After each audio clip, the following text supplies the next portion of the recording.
Starting. Oh, there it is. We're okay, live. there we go. Hey. All right. Mine still says off We air, read but this whatever. book, Son of the Mob, Son of the Mob. Yes. Son of the Mob. by Gordon Corman. Ooh, it's live. I see it. It's live. Yes. Yeah, that's him.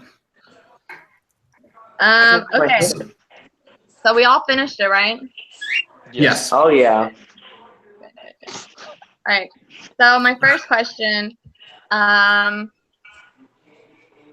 the whole like website thing where he like has to like create this website and it totally obviously becomes this like underground something. The Meow Marketplace.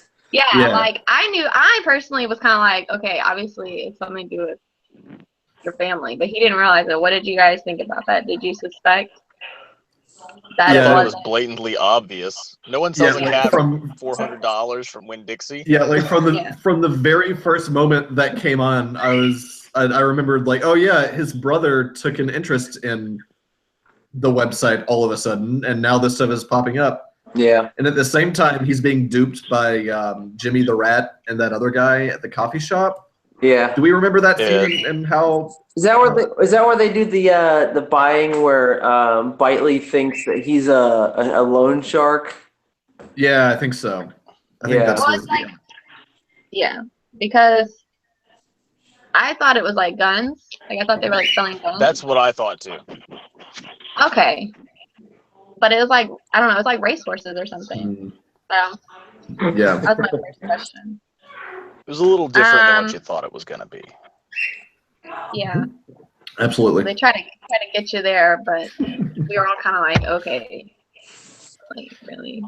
He doesn't seem very smart, Vince. No, not at all. Not very. It's really, that was my biggest complaint. You would that he's just like an idiot, basically. Well, it's like he sets up at the end like this huge system. It's like, I've got you blackmailed because you've got me blackmailed, and I've figured out this whole system with the roofing on the house and how long that's going to take to deteriorate before you actually need to buy a new roof. Oh, yeah, I remember that's past that. the statute of limitations. Yeah. And I'm like, this is bull. This is bull, kid. You are not this intelligent. You've not been intelligent the Oh my entire God. book. Yeah. Come on. And how he like he magically oh yeah, hey, by the way, Pops, I took care of Ray Cioni because he was the inside guy. He's taken care of. Like this kid it was him all along. Definitely the best person in this gang. Yeah, like that's my next question is like, did you guys suspect that Ray was the mole? Like, I didn't even really think about the mole at all in the novel. Like, Considering he was like the only decent person in there, I figured he might as well also be the mole. You know? Yeah. Yeah, it was like obvious once I like found out, but I was like, I didn't really think about it. I wasn't thinking about this guy being a mole, but I mean, hey, okay, all right. Yeah, it's like it seemed like he was like trying to build suspense, but and like a twist. But I was just kind of like, oh, yeah, it's good for high schoolers, I guess. Oh yeah. Did anyone else want him to shoot Vince? Like, I really wanted the book to end with him dying. With Vince just dead? Oh man, that's not very good for sequels, though, is it? No, it's not. But man, it would have been beautiful. Oh, dude, we should read the second book, Hollywood something. Is it? Hold on, I'm about to look this up. It's Hollywood something. Okay, so what we were supposed to do is each find something positive about it, right? Oh yeah, okay. And my thing that I liked was how his mom was the one who called the hit on the guy, because we were talking last time about how like the women were all passive and stuff. Yeah, so that was a positive change from the last time that we talked about it, because I remember like for the first half there was no female character that even had like a head on her shoulders, besides maybe the mother character, and it was really nice to see her developed a little bit more in the second half. Let me see. I'll have to think about something in particular that was positive for me. Y'all go ahead. Maybe you'll jog my memory. I liked the insurance scam for like lighting the businesses on fire and how they pulled that from him saying, "Oh, there's a storm." It's like, what? Okay, there's a storm. Light your business on fire, and it'll be like lightning struck it because no one can figure this out. Like, really? And like, I was kind of like, when was his dad was the one who did the. It was like he did the club, right? Yeah. I don't remember. So I was like, oh, okay. So his mom is like a murderous killer, and he's cool. Like the dad is the one who's like helping people, and then it's like he doesn't do any dirty work, I guess. I don't know. Yeah. I feel like that's how mob bosses are, though. Is that wrong? Is that right? I don't know, Jonathan. You're a resident mob boss expert. I think you should be able to speak to that. I would think that the mob boss typically doesn't get his hands dirty. I mean, in most of the case. I mean, most of the time, rather, he's gonna send out the dirty work. So, like, I would send Alex. I would make Alex like one of my enforcers, and he would go out and murder people for me. Oh, yeah. That way, if Alex gets caught, Alex goes to prison and I don't. But I'll take care of Alex and give him badass lawyers to basically help out. Excellent. Yeah.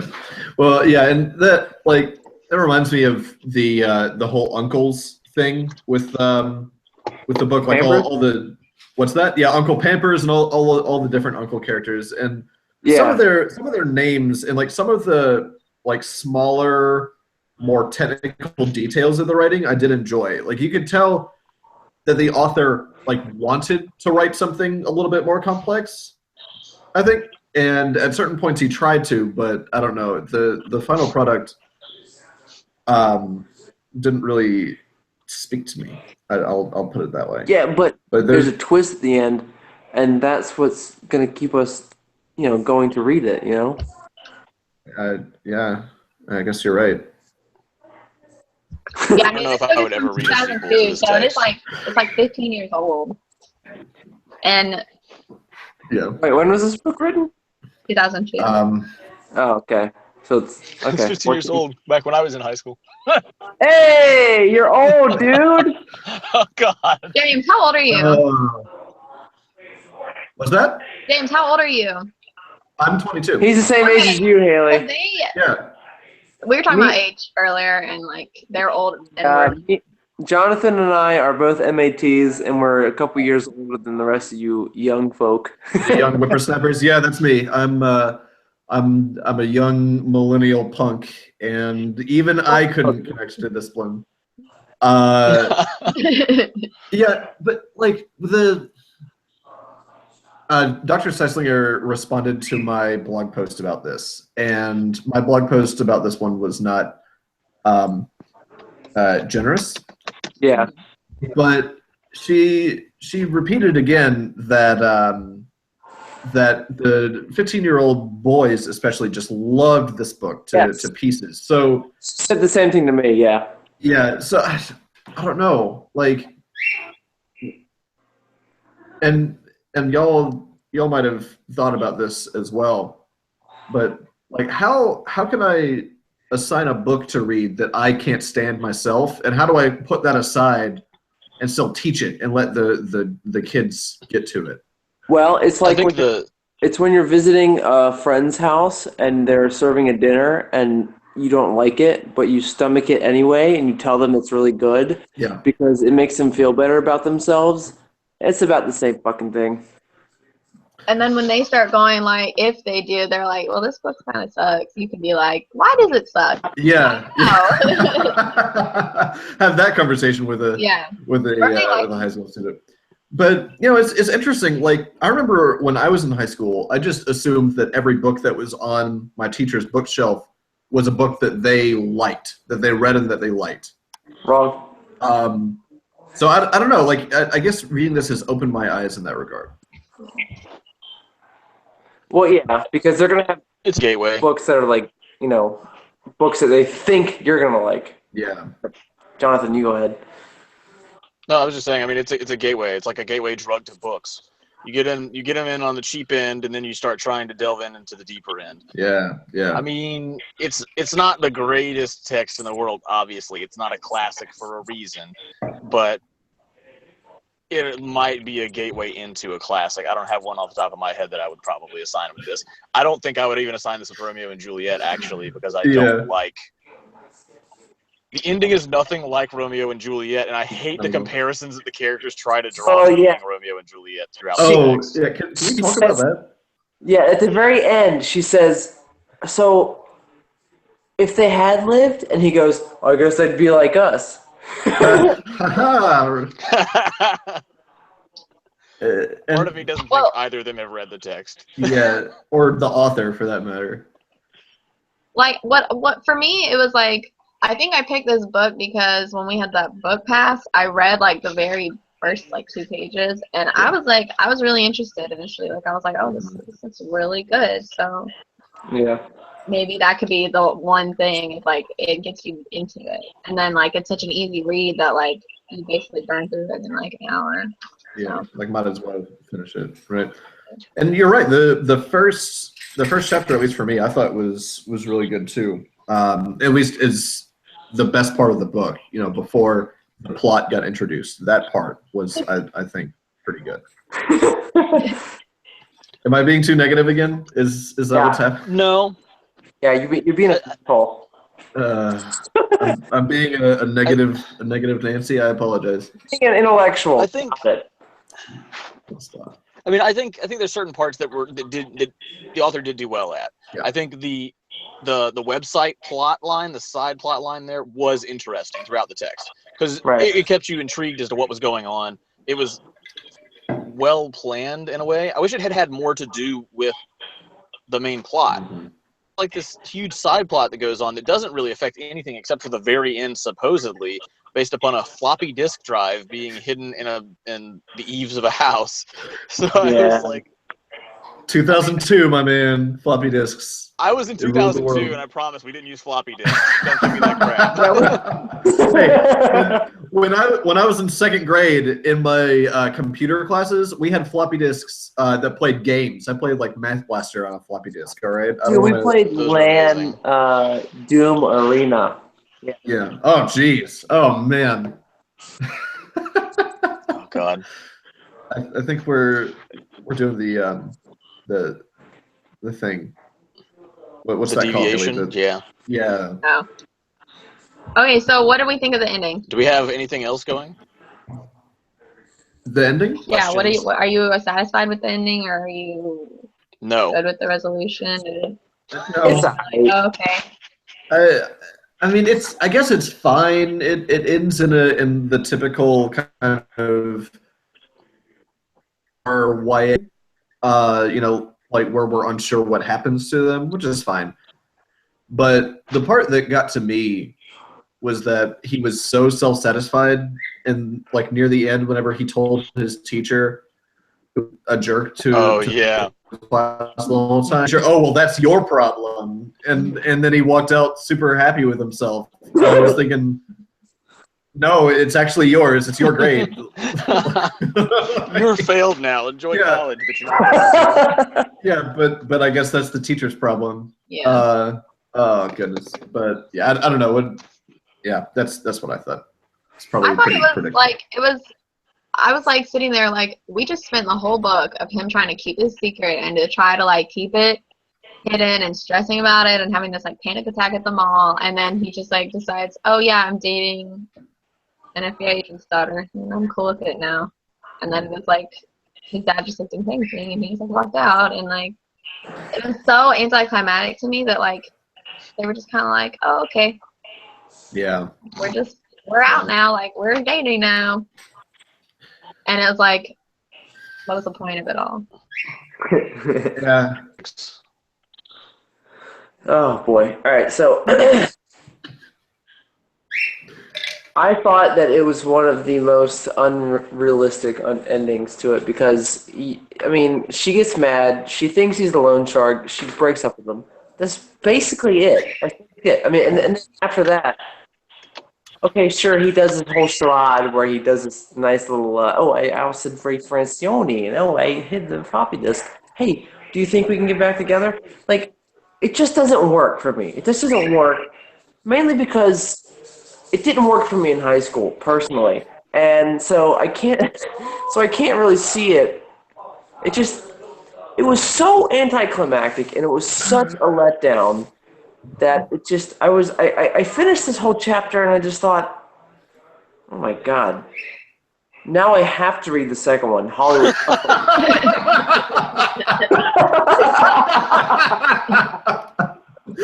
Oh, I gotta read Hollywood Hustle. Do you have that ready? Do you have it ready to show for us? Like, hold it up, like, here it is. Yeah, oh Make boy. sure you go out and buy it. Hollywood Hustle, ready to go. Oh God. Jeez. Okay. See, this is why Vincent needed to be shot by Ray, right? This was my thing here. Like, you could have made this book 1,000,000 times better if you killed Vincent. If Ray shoots Vincent and like hospitalizes him or kills him, Yeah. it would be such a climax to the book that you wouldn't see coming. Not for young. That would be amazing. No way they would do that for a young adult. There's no way. And then Kendra kills herself.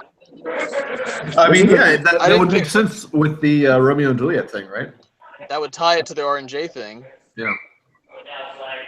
Because see, then what would have happened would be the dad found out that he was seeing the FBI agent's daughter and think that's why he got shot. Mm-hmm. Vengeance by shooting his kid. Then What is this? between I the mob see. boss and the FBI. I see.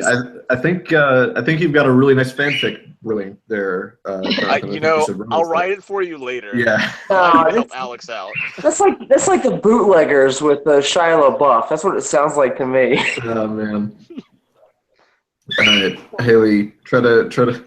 What else do you have for us? I feel like we're going off the rails. What do y'all rate the book? 1 out of 10. Rate it? Oh no. I'll give it a 7. 7. I think a 6 for me. Because I like that it's really easy to read. I like that there's like a lot of different things going on, but I don't like the ending, and I don't really like a lot about it. But it's good if I was younger and a boy. Oh jeez. Oh god. Oh no. I get okay. So while I try to think of my number, I'll just talk through some of the stuff that I had problems with. For one, it was like aggressively mediocre in a way that only young adult can be. It was I didn't really like the romantic build-up for the two main characters either. I thought that it was very swiftly kind of rushed through just so that we could get to scenes of them making out. Like I don't. Maybe that's what high school kids are into. I'm not sure. You just don't remember, right? I just don't. Oh, I mean, it just didn't happen. And maybe that's why I don't like it. Maybe I'm just bitter about my high school life. Wait, are you the Alex in the text? Like no. Oh. Can you imagine me saying stuff like that? I don't think I could do that. Like, I don't think I could will myself to do that, to act that way. I'm gonna give it, while the bird is off in the background, I'm gonna give it a 4 out of 10 because a strong 4 and a light 5, right? I'm gonna give it a 4 out of 10. Just because I thought it fell short in a lot of ways. There are a few redeeming things to it. I think that some high school students might enjoy it, but I think that there are definitely better things for them. Even better young adult literature for them. This isn't just me railing against young adult. Yeah. All right, Jonathan. Last one. Yeah. I'm gonna give it a 4 out of 10 as well. I thought it was an easy read. I think it would be sustainable for like any high school student to get through. I think we all probably finished it in 2 hours, maybe a little over, maybe a little under. Basically. I think a high school student, it might take 2 weeks, maybe at a slow pace. I think the ease of read is a factor, I think, for high school students. For us, I think the problem with that ease of read is that we can pound through the whole book and see the holes in plot structure as well as like characterization that are flawed throughout. We're just too And smart. that kind of screwed with me a lot. Yeah. That's what it is. We're too intellectual for this text. Yeah, we're. And we've actually read RNJ. Maybe if you were reading it alongside RNJ, they Well, would I have think- a little bit more to say. I think that's part of the point of this unit that we're But I doing, don't right? To do supplementary stuff for RNJ. Yeah, but I think we I would have mean- to have been reading RNJ for the first time, right? Yeah. For that to happen, I'd have to be 13 again. I'd rather not relive that. But Oh man, exactly. they're the greatest. Oh man. But yeah, I mean, Holy shit. It's like 25 years, 26 years. Oh my god. oh 16 no. Oh no. Oh! Oh god. Oh no.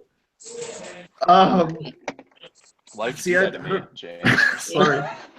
I didn't mean to. Goodness gracious. Yeah, So did everybody say everything they wanted to say about it?